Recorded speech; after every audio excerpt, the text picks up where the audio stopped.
जो प्राण प्रतिष्ठा का कार्यक्रम हुआ उसमें कितने करोड़ रुपए खर्च हुए, जो धर्म ध्वजा का आरोहण हुआ उसमें कितने करोड़ रुपए खर्च हुए, मंदिर की सुरक्षा के नाम पर प्रतिवर्ष कितने करोड़ रुपए खर्च हो रहा है। क्योंकि भारतीय जनता पार्टी तो केवल आस्था की बात करती है, केवल आस्था के साथ खिलवाड़ की बात करती है वो, और जिस आस्था के संरक्षक होने का दावा करती है उसी आस्था के साथ इतना बड़ा खिलवाड़ हो गया। तो ये दोनों सरकारें जिम्मेदार हैं, ट्रस्ट के लोग भी जिम्मेदार हैं, और विश्व हिंदू परिषद और संघ जो दोनों संगठन की निगाह है और पूरा का पूरा नियंत्रण है इस ट्रस्ट के ऊपर, उनकी भी जिम्मेदारी है।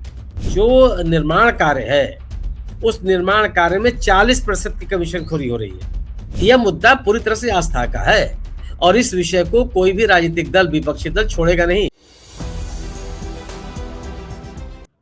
नमस्कार, मैं हूं संजीव श्रीवास्तव। आप देख रहे हैं 4 PM न्यूज नेटवर्क। दोस्तों, उक्ति है 9 दिन चले 2.5 कोस। ये इसलिए कह रहा हूं कि हम 35 दिन होने जा रहे हैं राम मंदिर में जो दान डकैती, जिसका खुलासा पहली बार समाजवादी पार्टी की ओर से हुआ था। 7 जून का दिन था और आज हम 11 जुलाई को ये बात कर रहे हैं।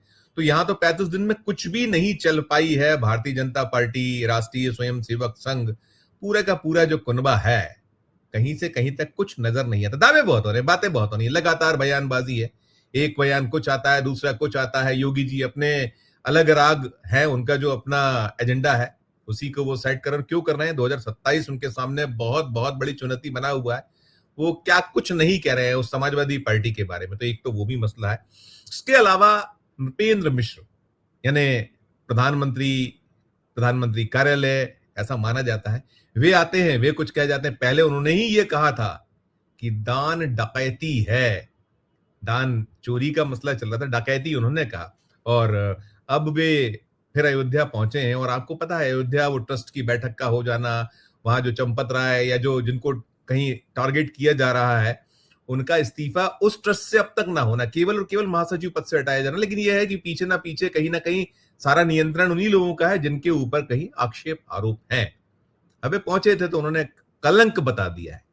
साथ में उन्होंने कहीं ये भी कहा है हम सभी बहुत छोटा महसूस कर रहे हैं स्वयं को। अब ये सब क्या है, क्यों है, खेल क्या चल रहा है? क्योंकि साफ तौर पर है कि दो धाराएं, एक तरफ मोदी शाह और ये सारा का सारा उनकी टीम है, इधर राष्ट्रीय स्वयंसेवक संघ। इस तरह की कहा तो जाता है दोनों सिक्के के एक पहलू हैं, एक सिक्के के दो पहलू हैं, लेकिन कहीं ना कहीं बहुत साफ तौर पर नजर आ रहा है कि बहुत कुछ अंदर चल रहा है। क्योंकि और भी घटनाक्रम देश में, तो यही सब बातचीत करने के लिए चलेंगे। खास मेहमान जुड़ गए हैं सुनील शुक्ल जी। सुनील सर, बहुत बहुत स्वागत। सुनील सर, ये हो क्या रहा है? मैंने कहा कि उक्ति तो 9 दिन चले 2.5 कोस थी, यहाँ 35 दिन हो गए, खड़े वही हैं जो इस मसले पर, और ये सब बयानबाजी। अब नृपेंद्र मिश्रा पहुंचते हैं, वो कलंक कहें या फिर ये कहें कि हम सभी स्वयं को बहुत छोटा महसूस कर रहे हैं। खेल क्या है? संघ तो साफ तौर पर बचाने की कोशिश कर रहा था कि चंपत राय से ईमानदार कोई नहीं। कैसे डिकोड कर सकते हैं इसको? कीजिएगा प्लीज। अनम्यूट है आप। जी धन्यवाद संजीव जी। दरअसल चंपत राय को तो बचाने का काम नृपेंद्र मिश्रा भी कर रहे हैं। नृपेंद्र मिश्रा ने इस घटना को, इस चोरी को डकैती कहा, लेकिन यह भी कहा कि वो चंपत राय की निष्ठा के ऊपर कोई सवाल नहीं पैदा कर सकते। उनकी सादगी, उनका त्याग अप्रतिम है, कि तो नृपेंद्र मिश्रा ने भी कहा। अभी जो ये कह रहे हैं कि इसे सभी शर्मिंदा हैं या सभी को चोट पहुंची है, तो उसमें नृपेंद्र मिश्रा का नाम थोड़ी ले रहे हैं।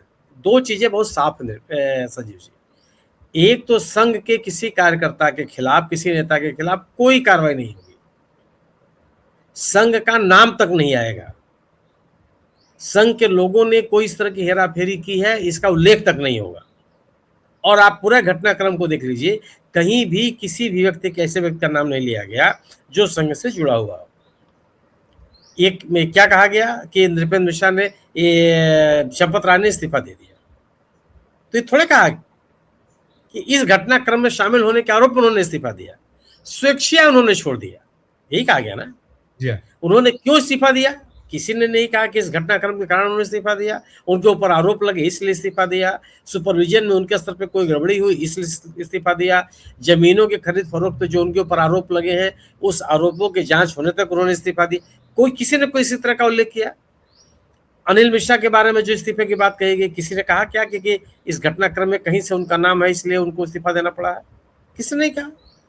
गोपाल राव खुलेआम कर रहे हैं। कोषाध्यक्ष जो गिरी जी ने जरूर कहा था कि उनकी जिम्मेदारी बनती थी, या जो बाकी इनके द्वारा भी कहा गया, चंपत राय जी द्वारा भी इंडिकेट किया गया कि वो उनको देखना चाहिए था। ये चीजें तो आ रही हैं।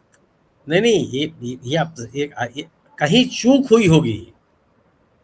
चूक अनिल मिश्रा के स्तर पे हुई है, चूक चंपत राय के स्तर पे हुई है। बात कौन कर रहा है? ये देखना चाहिए था, सुनना चाहिए था। किसको देखना सुन, और आपको क्यों नहीं देखना सुनना चाहिए था? भाई कोषाध्यक्ष की जिम्मेदारी नहीं बनती है कि जो कोष आ रहा है वह कोष पूरी तरह से उनके कोष में जमा हो रहा है। ये कौन देखता? वो तो एक खुद कह रहे हैं, उन्होंने शुरुआत में कहा कि हमसे तो कोई मतलब ही नहीं था, हम तो कभी कभी मैं जाता था वहां और जो हमको बता दिया जाता था वह मैंने देख लिया, जो आय व्यय होता था उसको मैंने देख लिया। सवाल छोटा नहीं है ये। और यह बात केवल यही नहीं है कि दान में घपला हो गया, ये इसका आयाम बहुत बड़ा है। और इसकी शुरुआत मंदिर निर्माण की अगर आप बात करेंगे तो जमीन खरीदने की शुरुआत से होती है। मंदिर बन जाने के बाद जो दिन प्रतिदिन के खर्चे हैं मंदिर के लिए, उस आय व्यय का भी हिसाब किताब देना है। जो प्राण प्रतिष्ठा का कार्यक्रम हुआ उसमें कितने करोड़ रुपए खर्च हुए, जो धर्म ध्वजा का आरोहण हुआ उसमें कितने करोड़ रुपए खर्च हुए, मंदिर की सुरक्षा के नाम पर प्रतिवर्ष कितने करोड़ रुपए खर्च हो रहा है, ये सभी चीजें शामिल हैं। ये इनकी कोई बात क्यों नहीं कर रहा है? नृपेंद्र मिश्रा जी तो मंदिर निर्माण समिति के संयोजक थे। मंदिर निर्माण के दौरान जो जमीनें खरीदी गई उन जमीनों की खरीद फरोख्त में अनियमितता के क्या आरोप लगे? ये कहा गया कि जो जमीनें कम कीमत की थी, यानी कम कीमत में वो खरीदी गई थी, थोड़े ही देर के बाद कई गुना ज्यादा कीमतों पे वो बेच दी गई, ये आरोप लगा। इसकी ये देखने की जिम्मेदारी किसकी थी? निर्माण समिति के लोगों को कोई काम नहीं था। और आप आगे चले आइए, दीनानाथ वर्मा जी जो है इंजीनियर हैं, वो भी संघ के प्रशिक्षण के व्यक्ति हैं। वहां कोई ऐसा व्यक्ति नहीं है जो संघ से प्रशिक्षित न हो, या संघ का स्वयंसेवक न रहा हो, या स्वयं सेवक संघ से सहानुभूति न रखता हो, या उसका समर्थक न हो। कोई ऐसा व्यक्ति नहीं है। तो वो दिन उस दीनानाथ वर्मा को भी संघ के लोग ले आए थे। उस दीनानाथ वर्मा ने क्या आरोप लगाया? जो निर्माण कार्य है उस निर्माण कार्य में 40% की कमीशन खोरी हो रही है, ये उनका आरोप है, हमारा। और क्या अगर निर्माण कार्यों में 40% कमीशन खोरी का आरोप है तो इसकी जवाबदेही नृपेंद्र मिश्रा पर नहीं बनती है? ये विषय है, चर्चा में है कि नहीं है? तो जमीन की खरीद से अब अगर हम बात करें ये 35 दिन का आउटकम क्या है? कुछ भी नहीं, शून्य है, नील है। नहीं, इसका आउटकम यह है कि लोगों को बचाने की पूरी कोशिश की गई है। क्या आप 35 दिनों में यह उम्मीद कर रहे थे कि जो लोग इस घटना के लिए जिम्मेदार उनकी पहचान हो जाएगी? इसलिए ये जांच बैठाई गई। एसआईटी किस बात के लिए बैठाई गई थी? एसआईटी से क्या आप उम्मीद कर रहे थे कि उन लोगों की पहचान हो जाएगी जो लोग इस घटना के जिम्मेदार हैं? पूरा का पूरा प्रयास है कि जो संघ के लोग हैं उनको बचा लिया जाए। अगर आप ये सोचिए कि अगर नृपेंद्र मिश्रा का यह बयान है कि सभी लोग आहत हुए, संघ के स्वयंसेवक आहत हुए, छोटा महसूस कर रहे हैं, स्वयं को छोटा महसूस कर रहे हैं, तो यह छोटा महसूस होने की प्रक्रिया बढ़ा दी जाएगी संघ के लोगों का नाम लेकर के। अब तो ये बात इस निरंतर से बात ये कही जा रही है ना कि संघ के लोग इसमें शामिल नहीं है। इसीलिए सर इसमें खेल क्या क्या है? योगी का खेल क्या है, मोदी का खेल क्या है, इनके खेल किस तरह से चल रहे हैं? और क्या अभी एसआईटी की रिपोर्ट आ जाएगी 15 दिन में और 15 दिन में? दोनों के खेल यह है कि संघ के ऊपर किसी तरह की आंच नहीं आनी चाहिए। दोनों का खेल यह है कि संघ के किसी पदाधिकारी को इस घटनाक्रम में शामिल नहीं किया जाना है। दोनों लोगों के खेल हैं कि कुछ छोटे मोटे लोगों को, जैसे 8 लोगों को गिरफ्तार किया गया है, ऐसे ही कुछ लोगों के नाम आ जाएंगे, बैंक के खिलाफ कुछ कार्रवाई हो जाएगी और इसको रफा दफा कर दिया जाएगा। अन्यथा अगर यह ट्रस्ट पैसे के हेराफेरी के लिए जिम्मेदार लोगों की पहचान करने के प्रति इतना ही संकल्पित होता तो जमीन चोरी का आरोप 2020 में लगा था, 2021 में लगा था, 5 साल हो गए, किसी ने जांच की? किसी ने जांच करने का प्रस्ताव किया? खंडन ही कर दिया कि नहीं नहीं नहीं, जो आरोप लगाए जा रहे हैं वो बेबुनियाद है, गलत है, उनके ऊपर कोई ध्यान नहीं दिया जाना चाहिए, कहा किसी ने? आप किसी भी आरोप की बात कर लीजिए, किसी भी आरोप को लेकर के संघ के लोगों ने, विश्व हिंदू परिषद के लोगों ने, मंदिर के ट्रस्ट के लोगों ने कोई जवाबदेही स्वीकार की? आप याद कर लीजिए कि जब यह ताजा मामला आया था, जब यह दान पात्रों में लोगों के दान में की राशि में हेराफेरी करने का आरोप लगे थे, तो शुरुआती बयान क्या दिया था नृपेंद्र मिश्रा ने? कोई गड़बड़ी नहीं है। शुरुआती बयान क्या दिया था चंपत राय ने? कोई गड़बड़ी नहीं है, सब जांच करा ली गई है, सब ठीक ठाक है। अब आप बता रहे हैं कि जब दोबारा बैंक के साथ समझौता हो, उस समझौते में उनका दस्तखत नहीं है। बिल्कुल नहीं होगा, हो सकता कि न रहा हो, तो बिना आपके सहमति के प्रक्रिया चलती क्यों रही? क्या 2 दिन चली हो प्रक्रिया, जो बिना आपकी जानकारी के दस्तखत जो एसओपी अपनाया गया था, तो महीनों महीनों चलती रही। आप खुद स्वीकार कर रहे हैं कि 2024 में जो एग्रीमेंट हुआ था उस पर आपका सिग्नेचर था, उसके बाद जो एग्रीमेंट हुआ उसमें आपका सिग्नेचर नहीं है, यानी कई महीने से चल रहा था वो, क्यों चलने दिया आपने? और अगर आपको ये जानकारी नहीं थी तो फिर किस बात के लिए आप महासचिव बने हुए हैं वहां? और दान पात्रों की गिनती और दान पात्रों में जमा धनराशि का बैंकों में जमा हो जाना, यह भी ट्रस्ट की जिम्मेदारी है, बड़ी जिम्मेदारी है। क्या कर रहे थे आप? सुनील, हम लोग इस पे तो लगातार बात करते हैं, लेकिन अब इसके जो पॉलिटिकल रेपरकेशंस हैं, जो अभी 2027 का चुनाव है जिसके लिए पूरी तरीके से तेज हो चुकी है, गति पकड़ चुका है, जिस तरह जो आपको जमावटें करनी है, तो योगी आदित्यनाथ तो वही उस पिच पे जा रहे हैं। जो इधर समाजवादी पार्टी जो विरोध करी, तो वो तो सारी चीजें कि ये जो है वो हनुमानगढ़ी जो है वहां नमाज पाप किया समाजवादी पार्टी ने, वो कह रहे हैं कहीं की मंदिर का पैसा खाते थे, कब्रिस्तानों में लगाते थे, तो ये फिर किस तरह से, ये क्या मुद्दा बहुत जीवित बचना है कि अभी इसकी हत्या जैसे होती है आम तरीके से मुद्दों की बीजेपी करती है, ऐसा कुछ हो जाना है?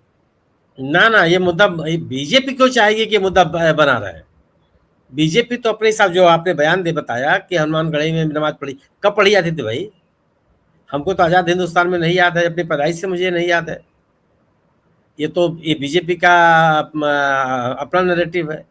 वो तो ताजमहल को भी बताते हैं कोई मंदिर है, वो तो उसका बाकायदे अभियान चलाते हैं, वो कोई इसका खंडन भी नहीं करता। वरिष्ठ पदाधिकारी या संघ के या विश्व हिंदू परिषद के या बीजेपी के, वो मना भी नहीं करते कि नहीं, इस तरह का अभियान नहीं चलना चाहिए, चल रहा है।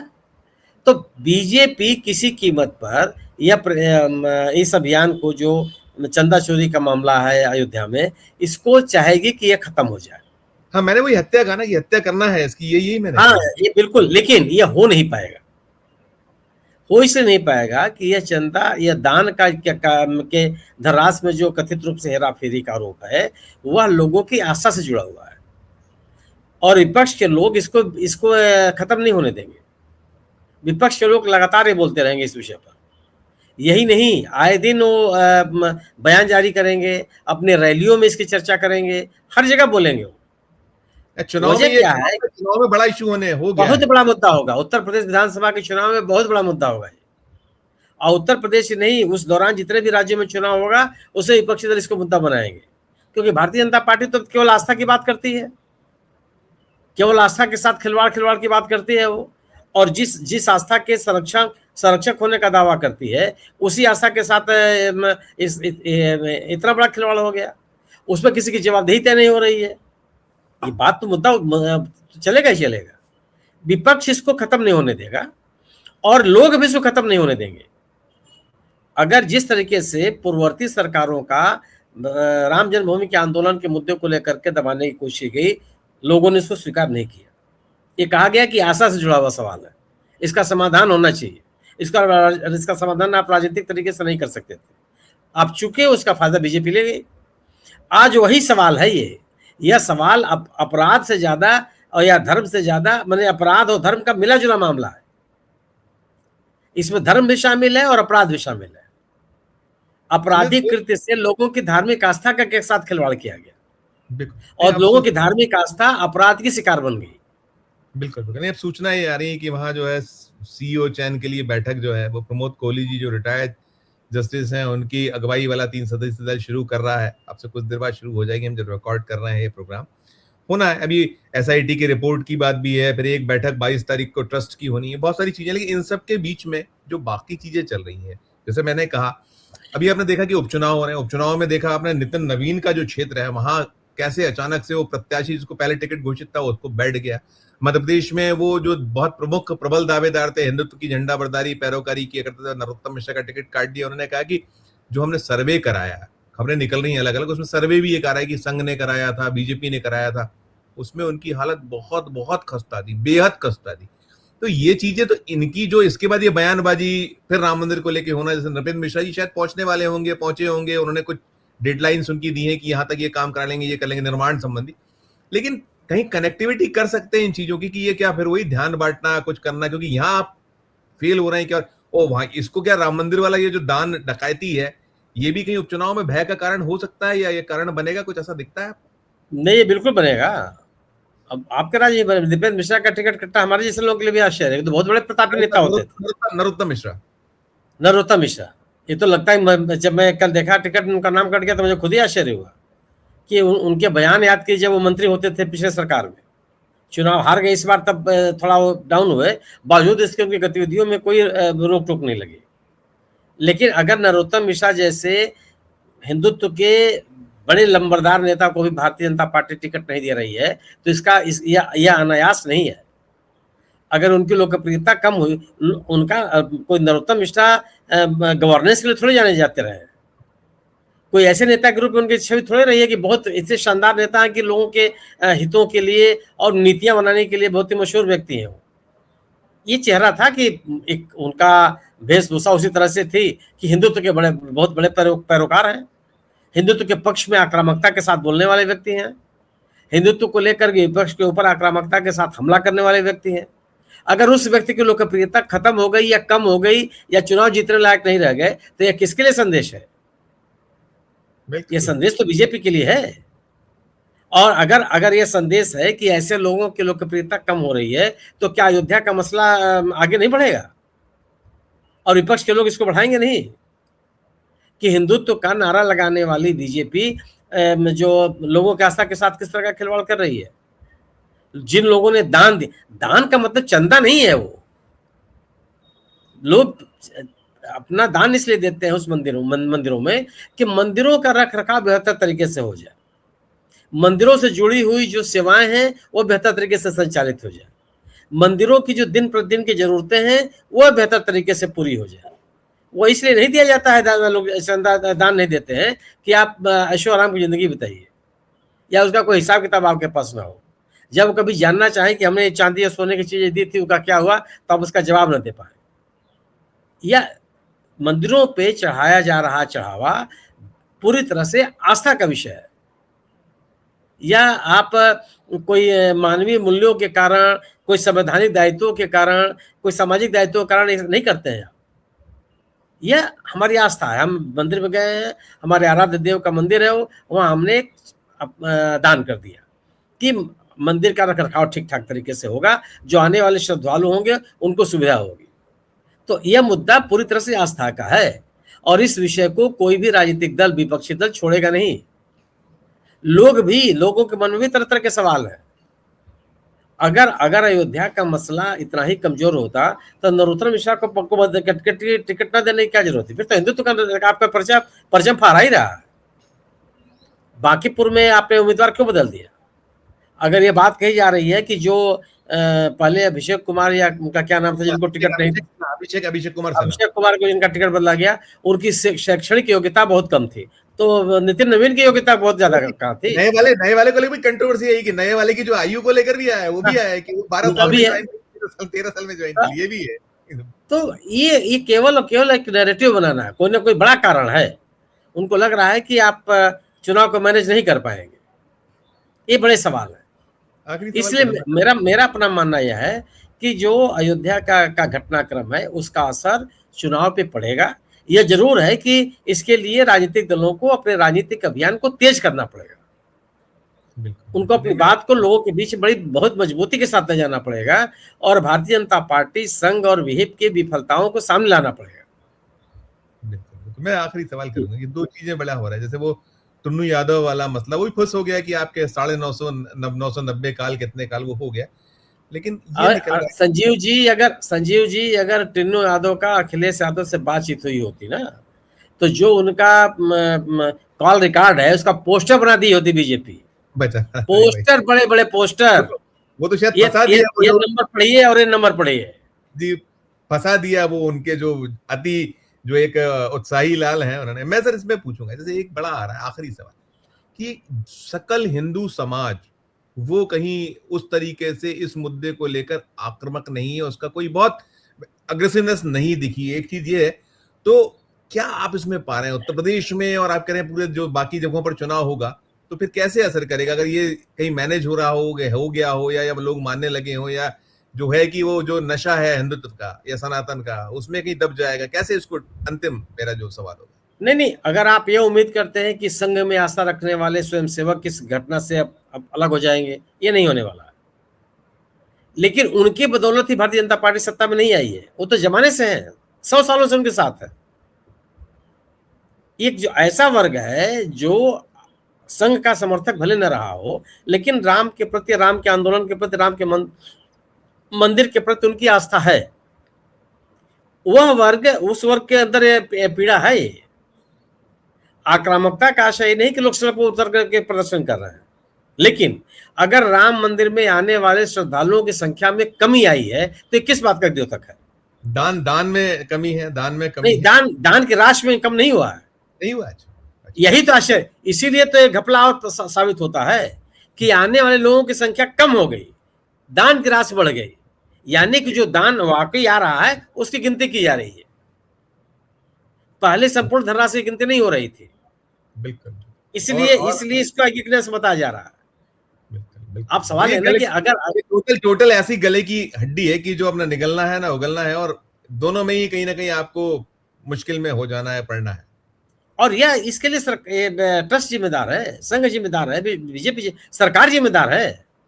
सरकार को आप इस जिम्मेदारी से कैसे मुक्त कर सकते हैं? आप दोनों सरकारों के, केंद्र और राज्य दोनों सरकारों के प्रतिनिधि पदेन ट्रस्टी बनाए गए हैं। क्यों बनाए गए हैं? जिलाधिकारी अयोध्या को पदेन ट्रस्टी क्यों बनाया गया? क्या सेरेमोनियल है वो? गृह सचिव उत्तर प्रदेश शासन को पदेन ट्रस्टी क्यों बनाया गया? केंद्र सरकार के प्रतिनिधि आईएएस अफसर को ट्रस्टी क्यों बनाया गया? कि आप ट्रस्ट के कामकाज पर निगाह रखेंगे, केंद्र और राज्य सरकारों को समय समय पर आप सूचित करेंगे अगर कोई गड़बड़ियां आपके संज्ञान में आती है।